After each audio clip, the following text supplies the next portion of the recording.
afternoon. The meeting of the Board Governance and Personnel Committee is now being recorded for record-keeping purposes. By participating in this session, you are consenting to the recording, retention, and future viewing of this meeting. This meeting is now being live streamed. Please proceed. Thank you. Good afternoon. This meeting of the December 7th, 2021 meeting of the Board Governance and Personnel Committee will now come to order. We will now have a roll call. Chair Philman? Present. Treasurer Garrity or a designee? I'm here. Senator Hughes or a designee? Matt Lindsay on behalf of Senator Hughes. Thank you, Mr. Lindsay. Secretary Thal? Here. Secretary Vague or a designee? Jim Bloom on behalf of Secretary Vague. Thank you, Mr. Bloom. All present. Okay, thank you very much. We do have a quorum. The first piece of business is the approval of minutes. A motion is in order to approve the minutes of the September 28th, 2021 Board Governance and Personnel Committee meeting. Can I have a motion to that effect? So moved. So moved. I hear a motion. Do I hear a second? Second. I hear a second. Any other question? Seeing none. All in favor, aye? Aye. Aye. Aye. Any opposed? No. Motion carried. Our first piece of business is the previous executive sessions that we had. Who's going to make that presentation, Joe or Katie? Sure. We had a number. Oh, sorry. There were several executive sessions held, and let me get the dates up. Sorry. No, thank you. Thank you. There were executive sessions held on October 6th, October 18th, October 19th, October 20th, and October 26th. They were all to deal with the hiring of the executive director, the new executive director, to discuss the candidate pool, to discuss the application questions, or to actually conduct the interviews. In addition, the executive session on October 19th discussed investment professional pay adjustments. The Sunshine Act allows executive sessions for the discussion of the terms, conditions, compensation, performance, and other employment-related factors of individual current and former and prospective employees of SCRS. All of this topic, all of the discussions and the topics of those executive sessions fall within that session, that exception. These executive sessions were not scheduled by the time we had our previous public meeting, and so they were not announced in advance, and there was not a public meeting wrapped around them. So the Sunshine Act requires that they be announced at the next public meeting of the board, or the committee, which is happening now. Thank you. Thank you, Joe. And hopefully the executive director search will be culminating to a finish tomorrow in the afternoon. So thank you. The next piece of business is old business. We do have under 5A, SIRS Fiduciary Review and Board Self-Assessment, Final Report, Implementation of Recommendations. Chris Houston. Chris. Yes, thank you. Good afternoon, everyone. So under Board Docs under 5A, we have a number of documents pertaining to the Fiduciary Review and Board Self-Assessment Final Report. The purpose today is to go over a number of those which we're looking for committee action on. In the administrative content, you'll find a complete final report, status report, which gives you an overview over the status of all those recommendations which were referred to this committee. And some of those, again, will be those that we will be covering today. If you can go to the next slide, please. And as far as implementation of various recommendations, first is in Board Docs, you'll see a draft committee work plan procedures policy. The purpose of this document is to implement a number of the recommendations, specifically 5.1, 6.2, 6.4. I'm not going to read through all the numbers. You can see them on the slide, which really pertain to, a lot of them pertain to developing the work plan for the committees for the year, and the policy describes a procedure to really guide the development and board approval. So we're now talking about having board approval of the board standing committee's annual work plans.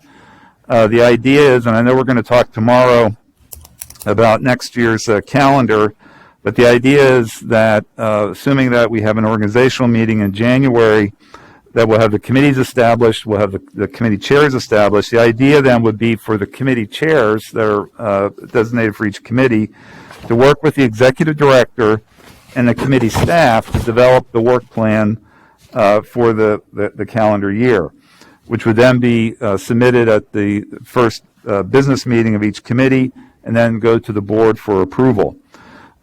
So in looking at the procedures policy, it, in addition to establishing that in even years that we have the appointment of members, and this is pursuant to the bylaws amendments that were made, in even years we'll have the appointment of the committee members, election of chairs, and appointment of assistant chairs. So starting in January, committee members will be serving 2-year terms, as will the officers of the committees.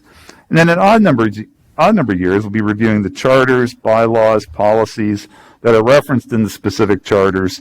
And again, that's pursuant to the language in the various charters and policies. So specific to what's included in this policy document is, number one, to address 3 of the recommendations, is identification of key performance and risk metrics on matters within the purview of each standing committee to report it out to the board. So we want to identify what those are, in addition to the establishment of tolerances for accepted variability as applicable, upon which each standing committee is to do a deeper analysis. So it's to identify those things that we want the committees really to be concentrating on throughout the year and doing a deeper analysis on. And we're going to talk about the calendar tomorrow.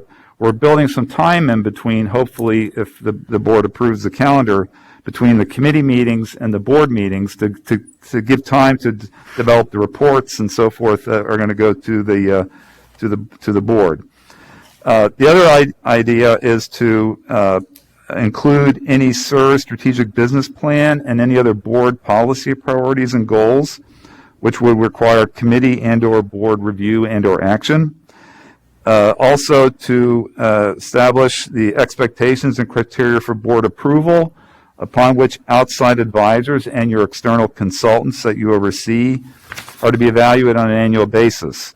So again, it's to build into, I know at the investment committee meeting there was discussion about one of the consultants, and the idea is to develop what kind of expectations that the committee has that works closely with their respective consultants, and the idea is to then evaluate those on an annual basis. Next slide, please. Included also would be an annual performance review of those outside advisors and consultants that are overseen by the standing committees, which would be performed at the end of the calendar year, and that would be based on those board expectations which are established, with a report to the board and the results of that review. Also in the development of the work plans, staff liaisons of the Finance and Member and Participant Services Committee would consult with their committee chair and the board chair to determine topics for actuary presentations to the committee and those which would be presented to both the committee and the full board. And also in the development of work plans, we would have staff liaisons for the investment committee consulting with their chair and the board chair to determine topics for investment consultant presentations to the committee and those which should be presented to both the committee and the full board. So this is a comprehensive document which says, here's how we're going to develop the work plans for each of the committees, and then the idea is to have those work plans then presented to the board for approval. So again, what you have in board docs is the actual policy document. And I'd be happy to open it up for any questions regarding that. Any questions for Chris? Any questions? Seeing none? Yeah. Go ahead. This is Jim Bloom, and I'm not sure what it is we're approving or not approving, but I had a couple of suggestions based on this long Excel sheet memo. 8.2, okay, which is to improve the board succession planning for direct reports as well as making sure there's a good bench strength. I think that you have 5 different categories. And Chris, if I'm out of line doing this at this point, just let me know. We are going to talk about that one, Jim, and it's later on in the slide here. But you're happy to, if you want to discuss it now, that's fine. No, go ahead. You just, I just had a comment on that. We can get to that when it's an appropriate time. That's why I asked you. Sure. Yeah, we'll talk about that here in a minute. Is that fine? I'm good with that. Okay, good. Okay. Anybody else? Okay, Yes. we're ready for the motion? I think we're ready for the motion unless there's any other questions. Okay. The motion is in order to recommend that the State Employees Retirement Board approve the committee work plan procedures, parentheses 2021, POL-BD-01, as set forth in the attachment. Can I hear a motion to that effect? So Motion. Do I hear a motion? Do I hear a second? Second. I hear a second. Anyone have a question? Do we need a roll call on this? Yes. Great. Who's going to do that? Katie? Katie? I'll do it. Chair Pillman, Aye. Treasurer Garrity, Aye. Mr. Lindsay for Senator Hughes, Aye. Secretary Thal, Aye. and Mr. Bloom for Secretary Vague. Aye. 5 yeses. Okay, unanimous. Report? Good. Yes, Go thank ahead. you. So next slide, please. Next item is the board chairperson and assistant chair position description. The board at its September meeting adopted a resolution which provides that for procurements under the procurement procurement code, that the SIRS issuing office, which is in our operations office, is directed to obtain approval from the board chairperson in the selection of voting members of the evaluation committees, provided that when the board has determined the need to procure independent outside counsel, that the evaluation committees must be comprised exclusively of board members. What we have in board docs is a draft of the position description, where we're basically adding as an item, a duty, if you will, of the chairperson, the action that was taken by the board back in September. So the language that is referenced here on the slide is what's going to be included, or is included in the position description. So it's really just to memorialize the action previously taken by the board. Anyone on questions for Chris? Seeing none, we will have a motion. A motion is in order to recommend that the State Employees Retirement Board approve the amendment to the Pennsylvania State Employees Retirement System Board Chairperson and Assistant Chair position description as set forth in the attachment. Could I have a motion to that effect, please? So moved. Hear a motion? Do I hear a second? I'll second. Thank you. Go ahead. Anyone on the question? Seeing none, roll call, please. Chair Pillman, Aye. Treasurer Garrity, Aye. Mr. Lindsay for Senator Hughes, Aye. Secretary Thal, Aye. and Mr. Bloom for Secretary Vague. Aye. 5 yes. Thank you very much. Chris? All right, next slide, please. Next item is the Audit Risk and Compliance Committee Charter.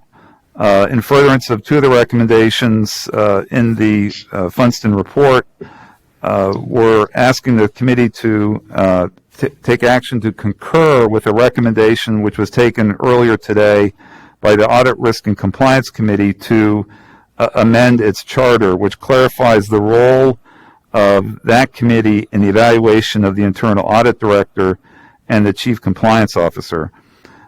This includes inserting the role of the chief counsel in the evaluation process if the chief compliance officer position is administratively housed in the chief counsel's office. Now, the charter that the Audit Risk and Compliance Committee had acted on was a revised one from what was previously uploaded a couple weeks ago into Board Docs. This morning we uploaded into Board Docs under item 5A the revised committee charter.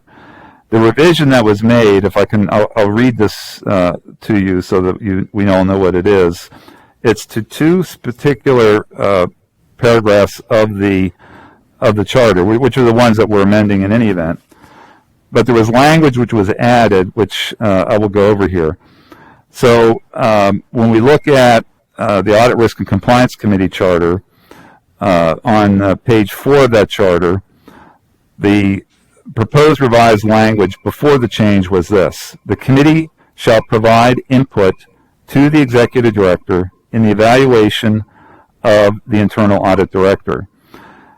The Audit Risk and Compliance Committee agreed to amend that language to add a sentence at the end, which provides, or added to the entire paragraph, with the input received from each member to be included in the evaluation. So if I read the entire section, it reads as follows: the committee shall provide input to the executive director in the evaluation of the internal audit director, with the input received from each member to be included in the evaluation. The other section which was amended pertained to the Chief Compliance Officer, which read, prior to a proposed amendment, the committee shall have input into the candidate search process and selection of the Chief Compliance Officer. In addition, the committee shall provide input to the executive director, and if the Chief Compliance Officer position is administratively housed in the Chief Counsel's office, the Chief Counsel in the evaluation of the Chief Compliance Officer.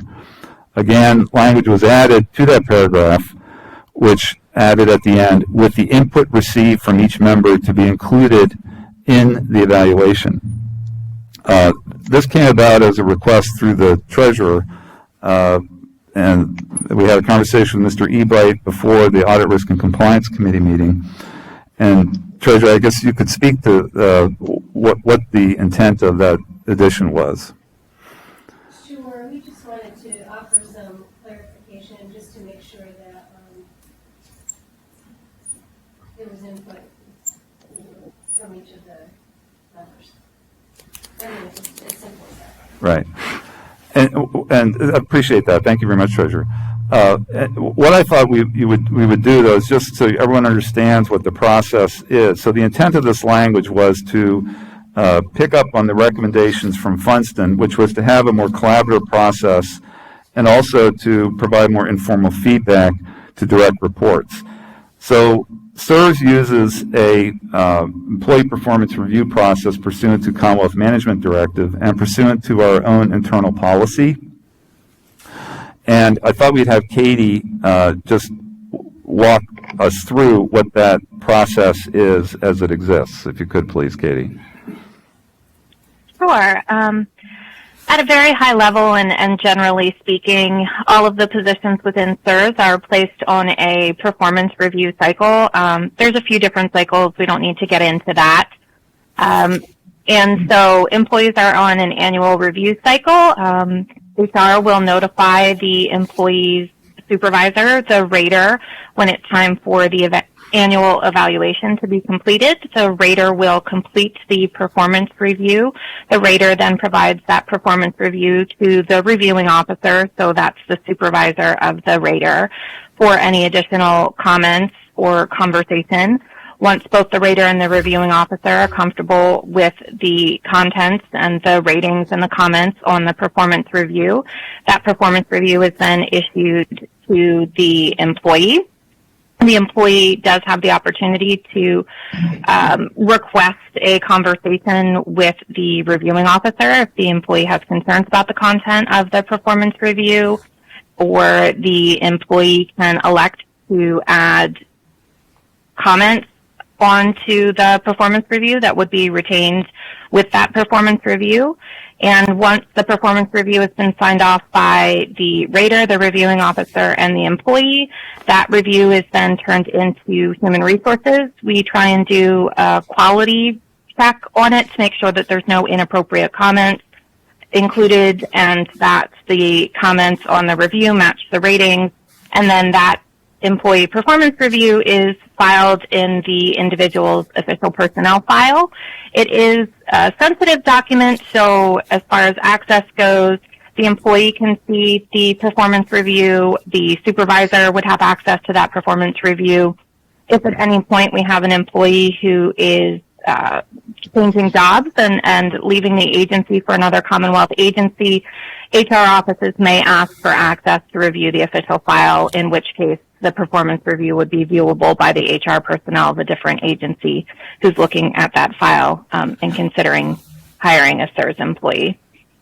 That's like the real high-level overview. I'm certainly happy to entertain any specific questions you might have. Any questions for Katie? And then but also Katie, if I just add one more thing.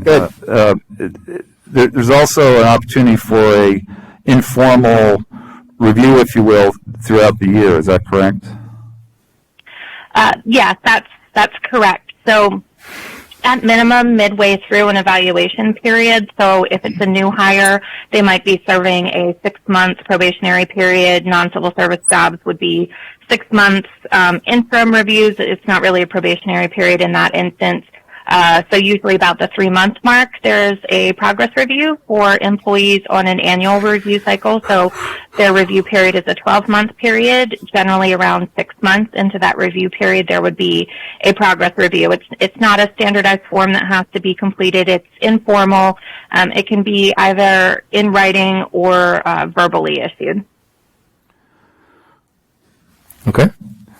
Yeah, the thing I'd like to add about this is I think for implementation of this, and there's similar language that's been added to the Board Governance and Personnel Committee Charter dealing with the review of the Chief Counsel. My suggestion on this is that we develop a process which we would want to run by each of the committees. I think the internal or the Audit, Risk, and Compliance Committee, as well as the Board Governance, to make sure that we're all on the same page as far as how this would be implemented.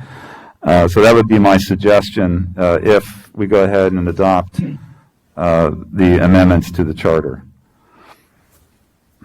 Terry, you had a question? This may be too detailed for now, but as one who has gone through the process for the positions that we already do this for, I had solicited and incorporated comments from board members, but I did not add any attribution to those comments. So I didn't say this particular board member provided this particular comment. I'm not sure if that was intended or not, or do you want to make that clear, or just kind of let it be? Because it isn't real clear whether it should be attributable or whether you want it to be a composite. That would be my only. Yes, I think on that, I think if we develop this process document, Terry, I think that can be fleshed out in that, and that we have each of the committees review that process document to make sure we have a clear understanding as to how that's going to be handled.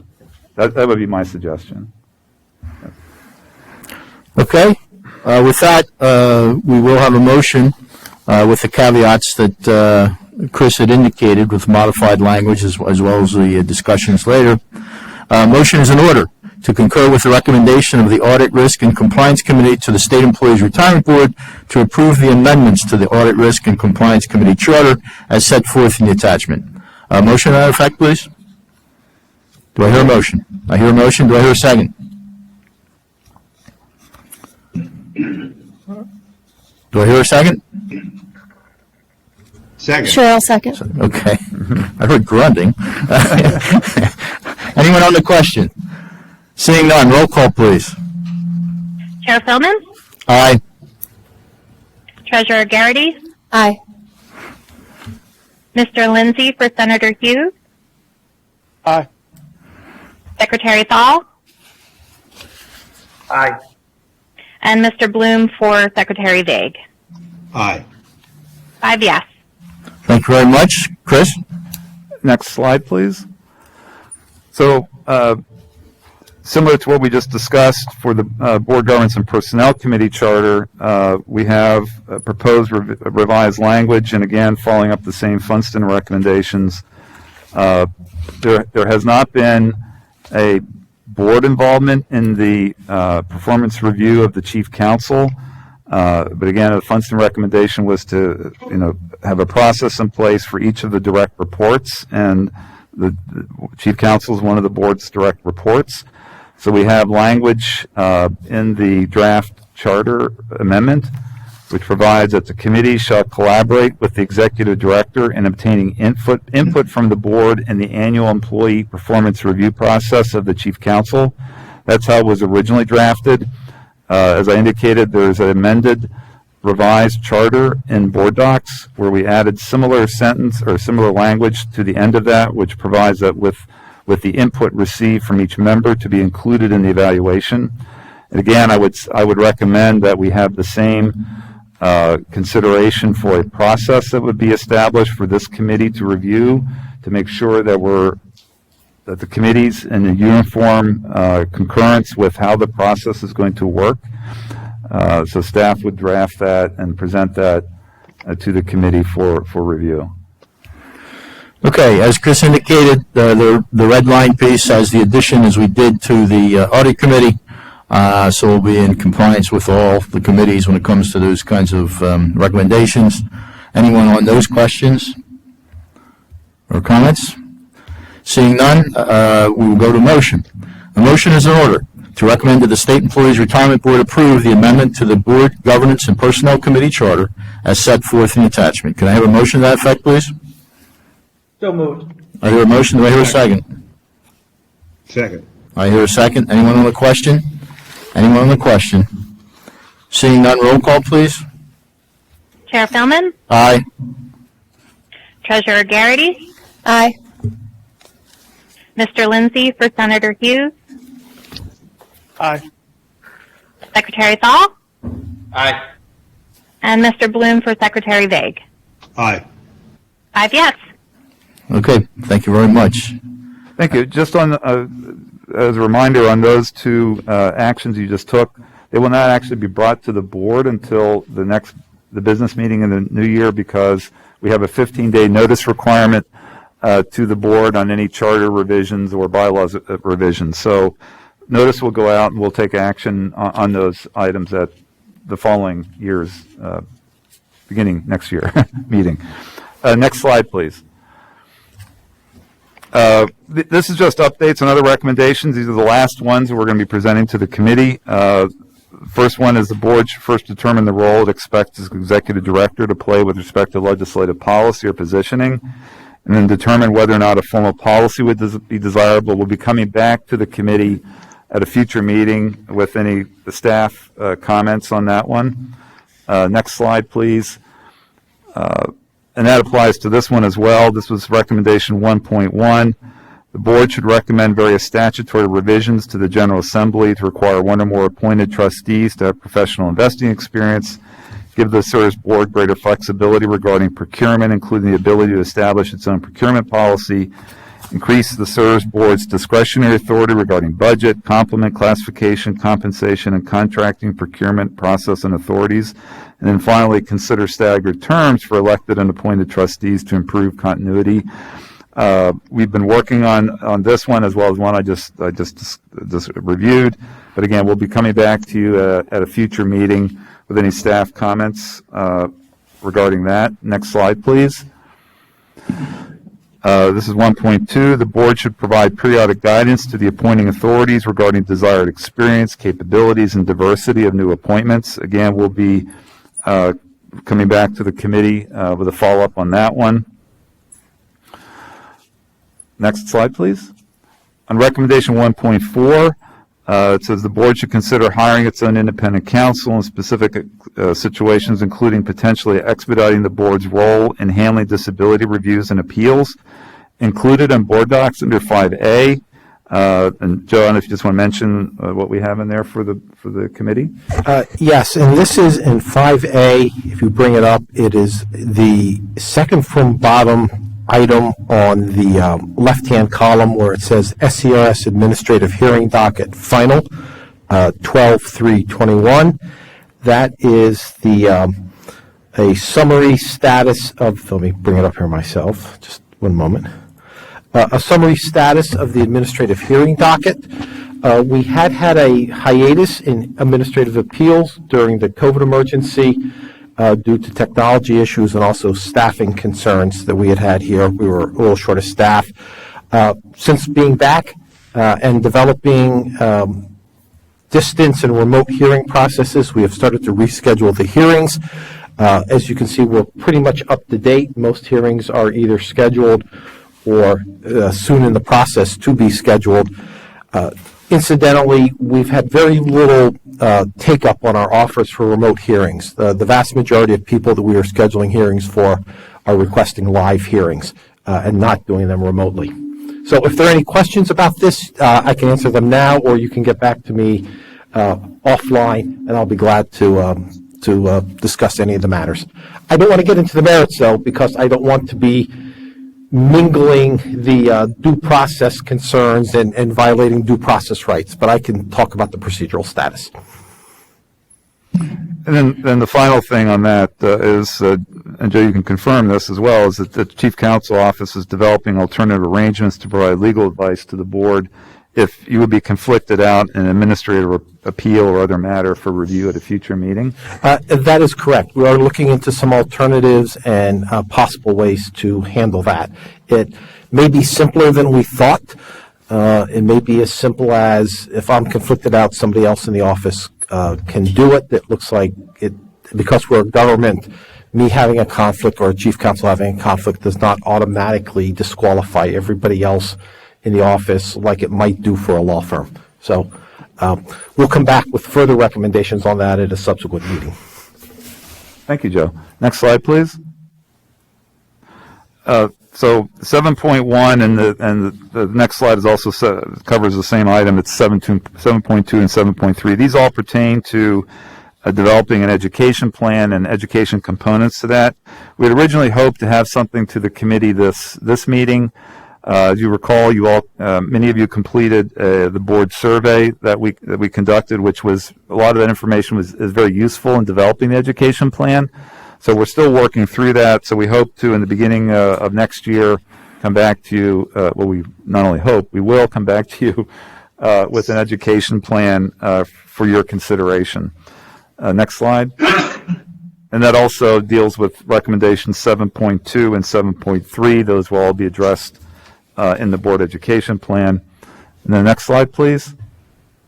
And now we can get to the point that Jim Bloom was raising earlier.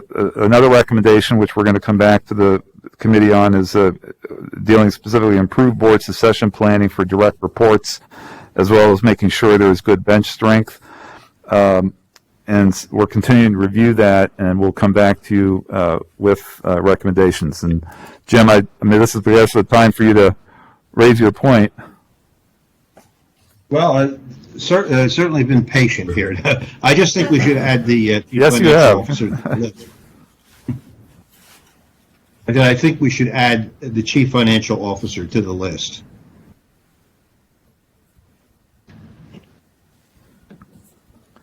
Of succession planning, et cetera, et cetera. Absolutely, we could certainly consider that. You have a list of 5. I think you should add the chief financial officer. Yeah, good observation, Jim. Okay. Got that one in. Thank you. Yes. Yes. So that's all we had under fiduciary reviewed and review and board self-assessment. Okay. Let me say this. This is a culmination of years of getting our governance and policies in place. I mean, prior to all this work that Chris and Funston and everybody else was involved with this, we really had a lack of direction from this board as far as some of the committees we've seen, that the subcommittees that we've created make a better process than we've had before. But with those kinds of changes, we have to have some assurances that we're complying with the retirement code and all kinds of rules and procedures that we need. So although some of it is very minute, it really helps us in the long run to make a better pension operation that we have here, and a board operation as well. So thank you, Chris. Thank you. The next up is go ahead. Dave, I'm sorry if I can. This is Jim Bloom. Under the SERS board chairman and assistant chair position description, it reads that meeting agenda and relevant documents consistent with, this is something to be considered in the future, documents consistent circulated to the board at least 3 to 5 days in advance of the meeting. I think the board would prefer more time than that, and we certainly understand that there are issues and items that could come up, within between 7 and 10 days in the time of the board meeting. But if we can get the bulk out sooner than 3 to 5 days, I think we ought to memorialize that as well when we get to that point. And that's all I have to say, Dave. Thank you. Okay. Okay. You can comment on it, Terry. Yeah, that's good observation. We do, through our procedures, get everything out 2 weeks in advance. But you're right, we could update the language in this next time we visit that, I guess. But we do have that in our procedures, Jim, that we get things out 2 weeks in advance, generally speaking. Yeah, unless there's a special meeting or whatever. Yeah, I just saw that and I thought it needed a correction. So okay, but thank you for the observation. For the Yes, excellent. Thanks, Jim. You're always good at that eagle eye.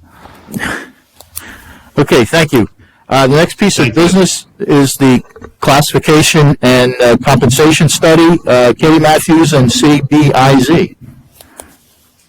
Thank you, Chairman. So if you're following along in board docs, we are up to 5B. And just a quick overview for you.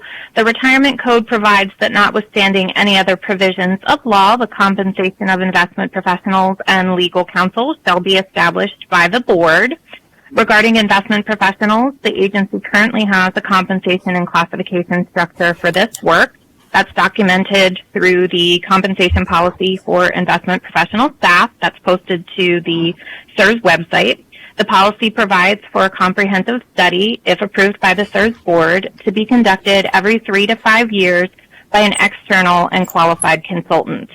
As to legal counsel, when CSRS moved from under the Office of General Counsel to an independent legal office in December 2018, our attorney positions were placed in existing Commonwealth job classifications on the standard pay schedule. This was an expedient way to transition staff to an independent legal office. Although the solution met our immediate needs at the time, we knew that in future we would be interested in pursuing a classification and compensation study for our attorney positions, and this does include the compliance work.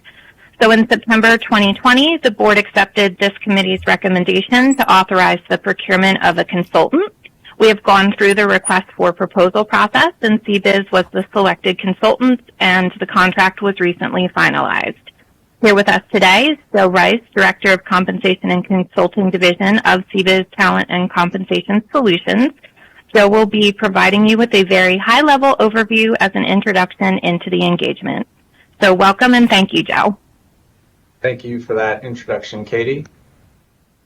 So we do have a document that was shared in advance. Is that okay? Looks like it's pulled up now.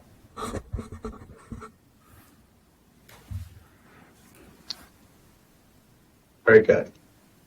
So if you can just maybe advance to the About section real quick.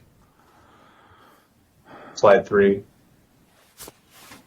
So good afternoon. Good to be with you. Joe Rice with CBIZ Compensation Consulting. So my role within the compensation group is to lead organization compensation studies similar to what we've outlined for the investment and legal staff. So I was involved in the RFP process, and I'll be the primary contact throughout the entire project.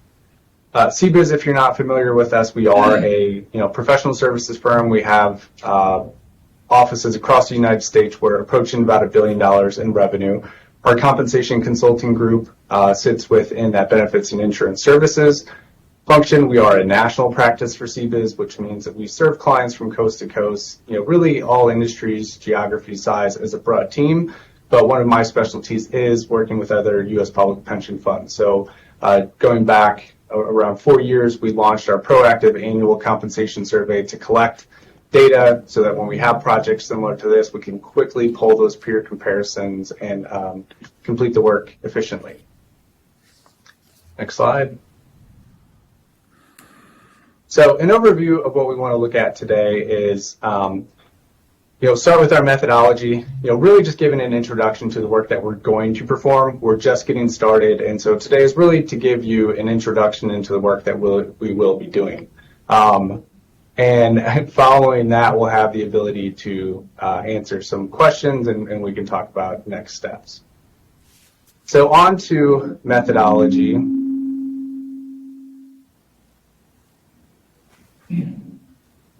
One more, please. There we go.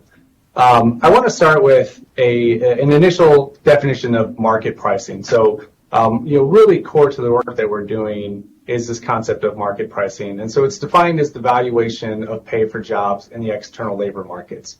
And so if we break down those different segments of that definition, it really explains a lot about the work that we're going to be doing. So when we say valuation of pay, we're going to be looking at published survey data or public records, the data that we have within our survey database is part of that. And we're looking at some of that statistical information. So we're trying to understand the labor market based on different market percentiles. And then the question is, how do we translate that to a pay structure? For jobs is to say this is really a job-based exercise, to start with. So it's really focused on understanding the duties, the qualifications, the experience that's required to perform the work. This isn't a person-based review primarily. And then in the external labor market is really a signal to say we can think about that labor market in a lot of different ways, right? And so as we get started here, a lot of our work is trying to understand how should we be thinking about that labor market, in terms of industry, geography, size. Next slide, please.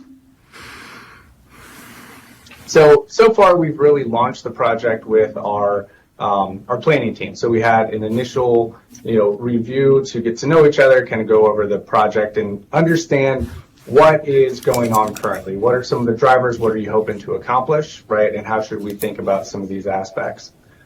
Next step is really getting some of those leader interviews scheduled. That's really so that we can better understand the various teams. So, understanding where employees come into the organization, how they progress and move through the organization. So trying to understand, where might there be challenges in that process. And then, of course, data gathering. So we're just collecting current job documentation, job descriptions, employee census file information, and the like. Next slide.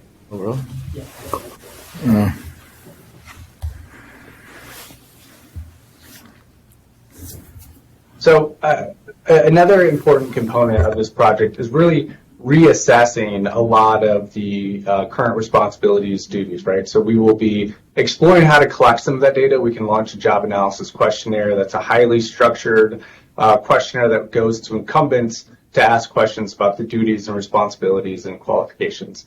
We may supplement that with some interviews or replace that with some interviews just to validate what we see in the current job documentation and the leader conversations. We'll then outline some of our key recommendations. So as we gather that information and we look at the current job documentation, we'll propose what we see as some of those key updates. And from there, we're going to update the job specifications and job descriptions for provide that going forward. Next step, please. Slide.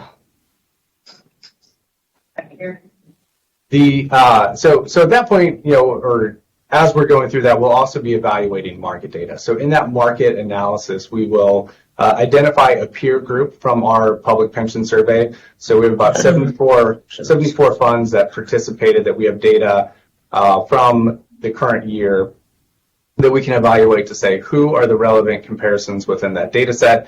We're going to be looking at factors such as location, assets under management, number of members, employees, what is the investment strategy, governance structure, all those different criteria to come up with a relevant peer group. We'll also evaluate additional published survey data. So that might be, from other surveying firms, that might be pension related, it might be kind of broader and represent the kind of non-pension labor markets where you might compete. From there, we'll summarize that market data. So looking at different market percentiles, we're going to gather information for base salary and total cash compensation. Next slide, please. So as we design the salary structure, we'll look at what's in place currently, but then we'll evaluate that for any changes.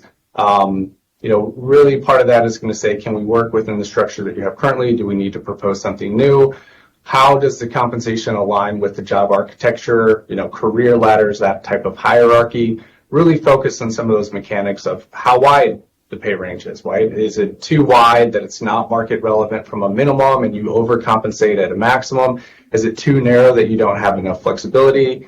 How is that structured as you go from one grade midpoint to the next? We want to make sure that that aligns with your internal hierarchy. Next, please.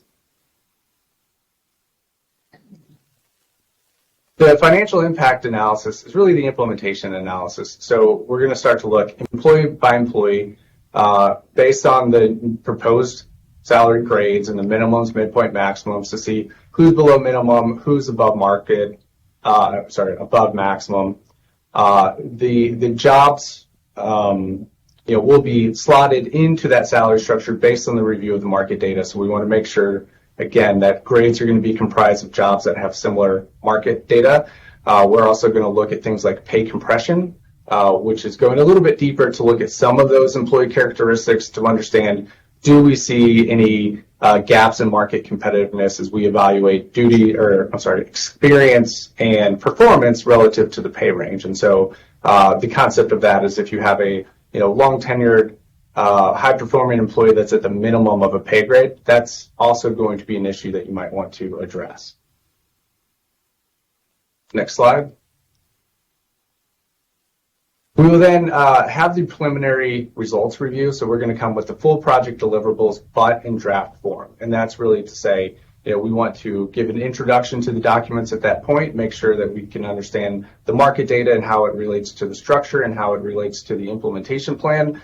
But we're going to ask for review and feedback at that point. So we're going to actively seek input from the project team to help identify what jumps out as an issue, right? Are there things we didn't consider or miss? Are there things that we need to kind of go back and confirm to validate some of that matching? And from there, we can model the implementation plan. So we're not having any conversations around budget, what number we have to stay under or anything like that.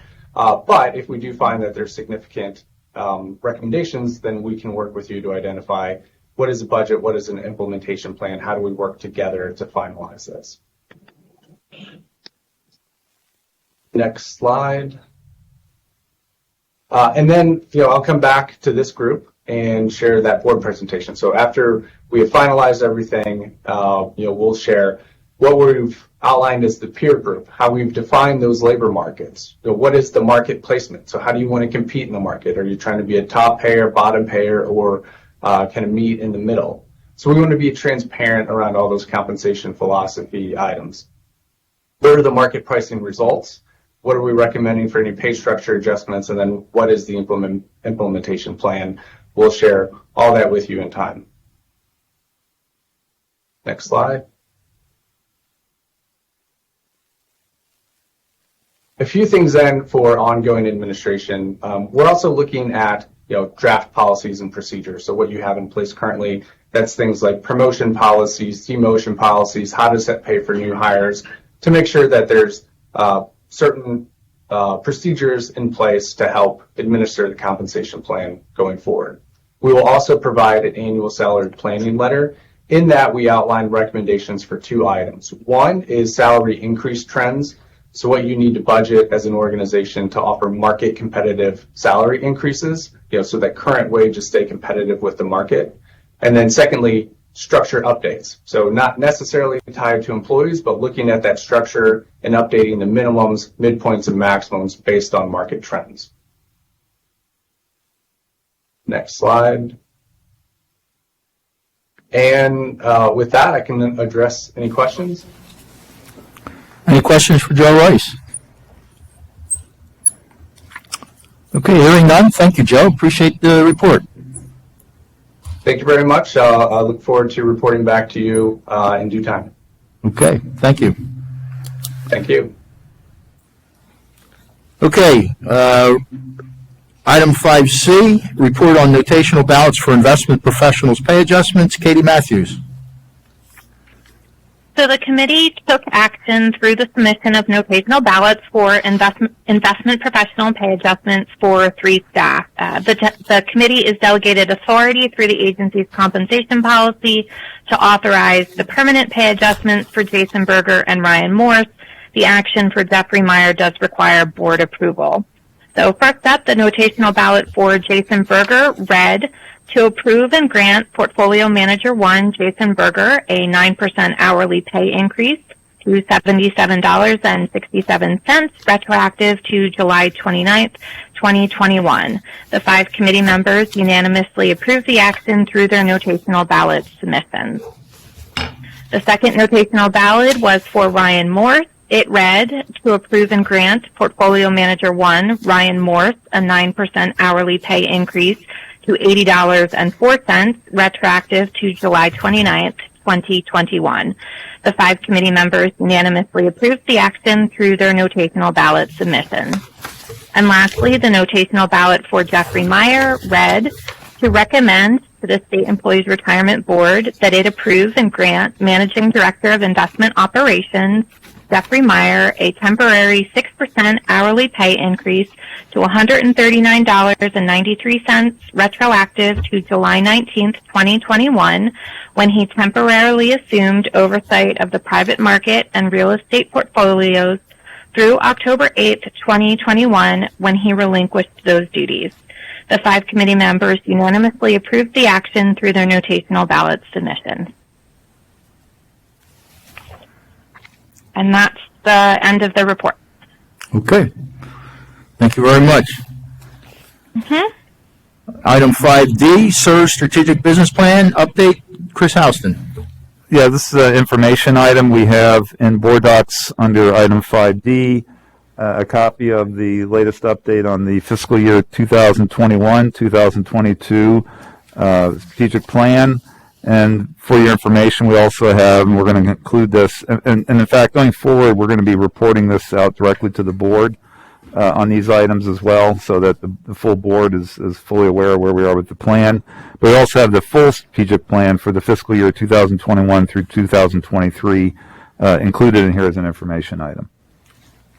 Okay. Thank you very much. Item 5E, Executive Director Search. Update, Katie Matthews, and also there's a memo in your board docs. Katie? So this is another informational item that you can review at your convenience. It's a summary of the process we followed to date for filling the executive director position, and as the chair noted earlier, we will have an executive session tomorrow that starts at 8:30, and that is for interviews for the executive director position. Okay, and yes, we will be doing that tomorrow, but Katie and Cheryl Karshner did a heck of a job gathering this all together over these months to get us to the finish line tomorrow, so thank you. Okay, item 6, special presentations, there are none. Item 7A, SIRS Board Travel Policy, Chris Houston. Thank you. Under board docs, agenda item 7A, there was a memo from me to the committee, as well as a draft of a revised SIRS board travel policy. By way of background, regarding board and SIRS travel, there are currently 2 separate travel policies. One is the board policy, which we're going to be amending, and then there's an administrative SIRS travel policy. We had a number of meetings, thanks to Jim and the investment office staff for participating in these discussions. And what we decided was it made sense to have one board-approved policy that covers travel for board members, designees, and staff. And we really took a hard look at the current policies. They're basically written very similarly, which is one of the reasons we decided that it made sense to have one policy that covered everyone. And I just want to review just some of the key takeaways from the revision. Hello? No. You may want to silence your microphones. We're getting some conversation that's probably not desired. I didn't even hear what this was. I'm just like, that.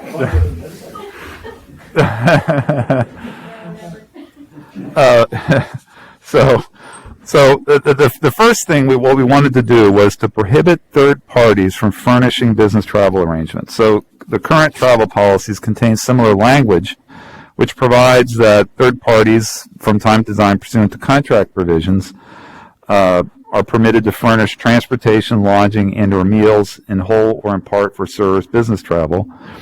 They further provide that board members, designees, and employees may only be reimbursed or accepting or furnishing of same from a third party after we've entered into a contract. And then they provide that no travel can be paid for or provided by a third party for any kind of due diligence work for any investments.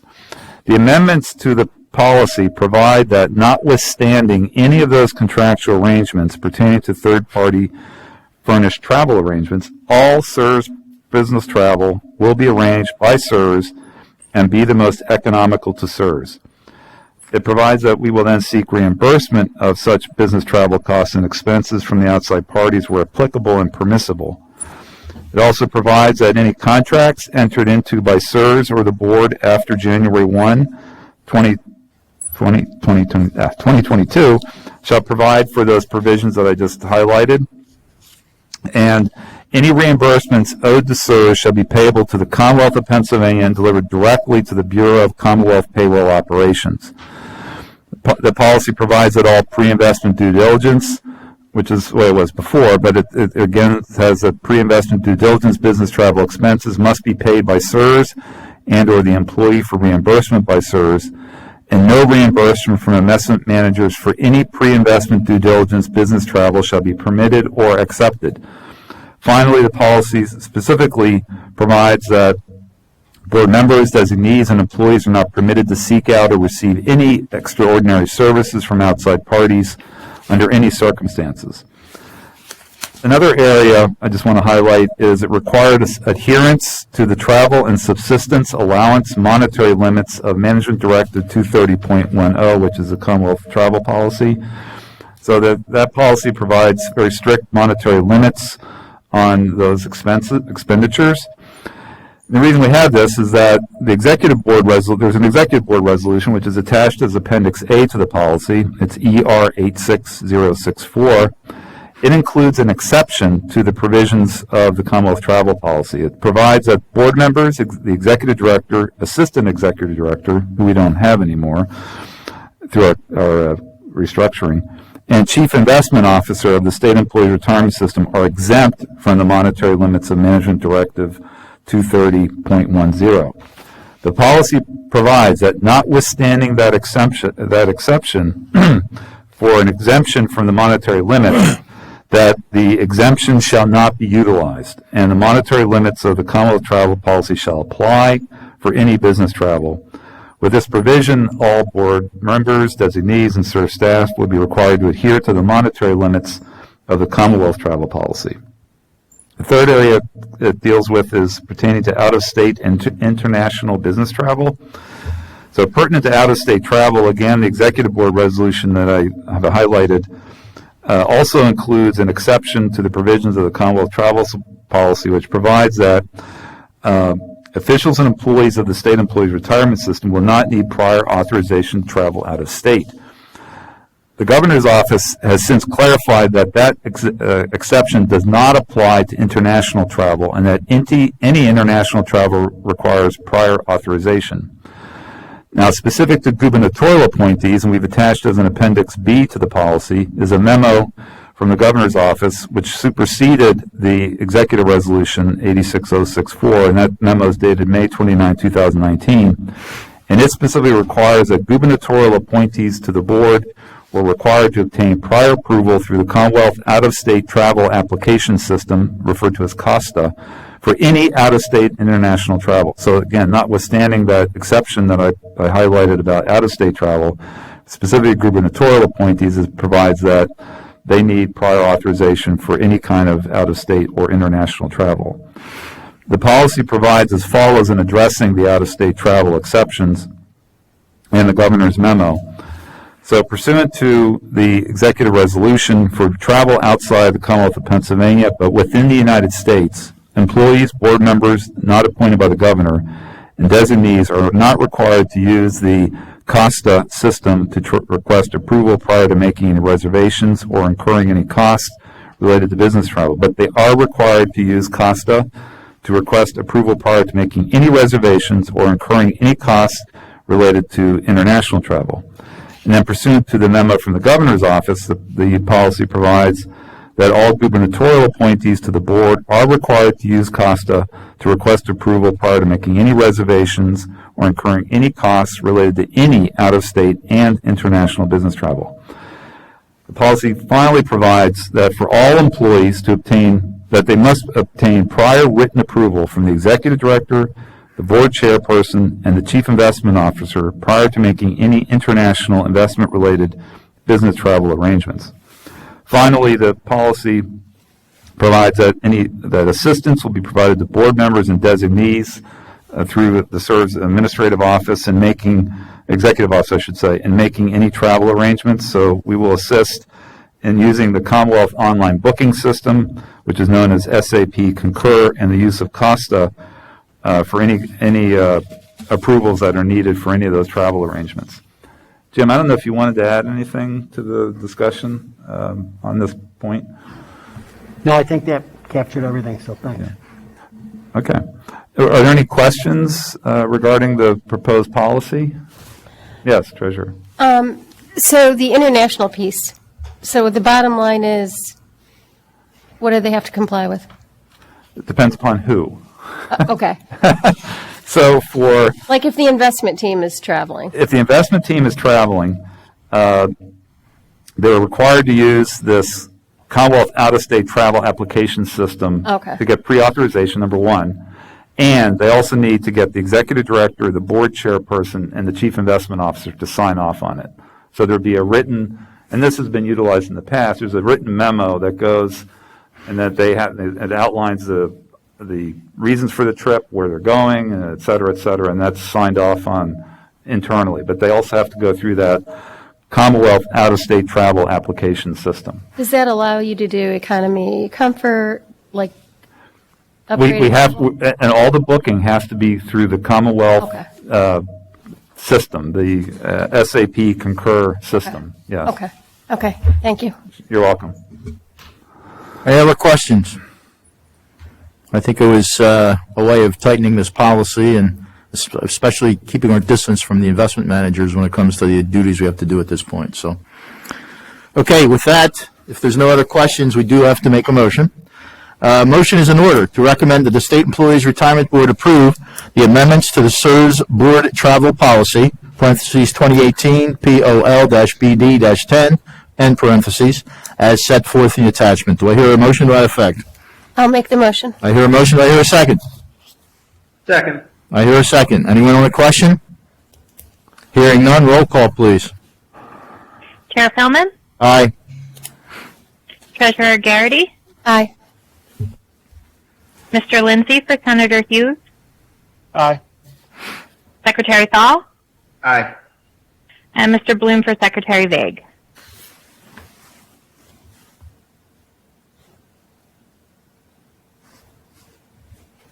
A designee for Secretary Vague?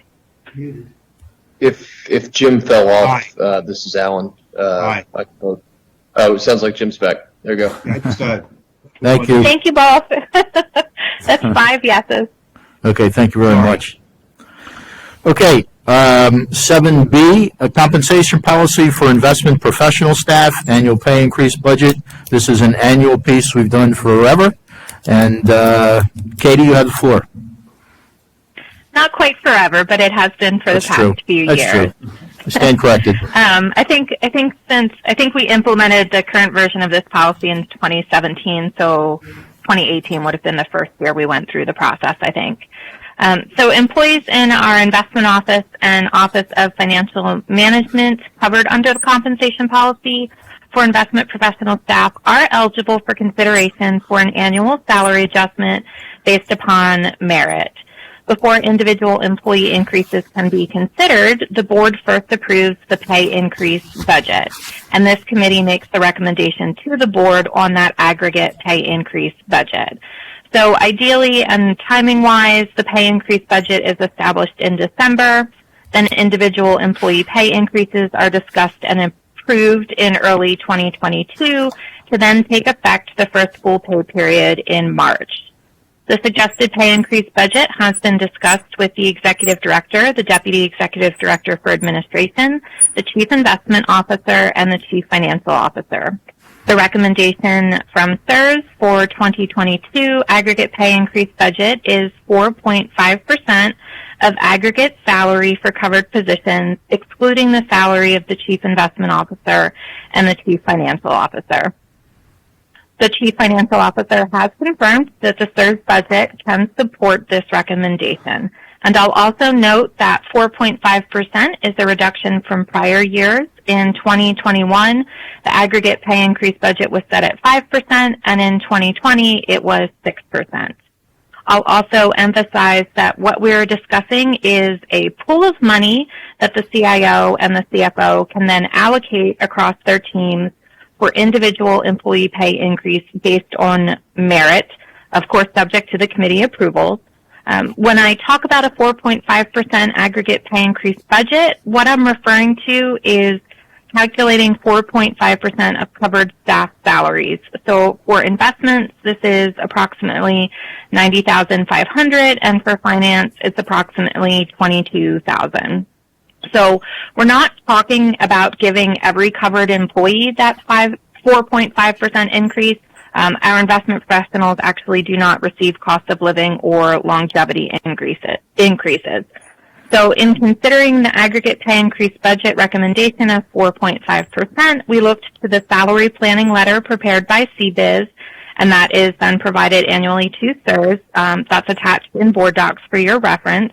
And we also tried to make sure that CSRS leadership would have the flexibility to recognize different performance levels, since our compensation policy speaks to ensuring that pay levels remain competitive and that high performers are recognized.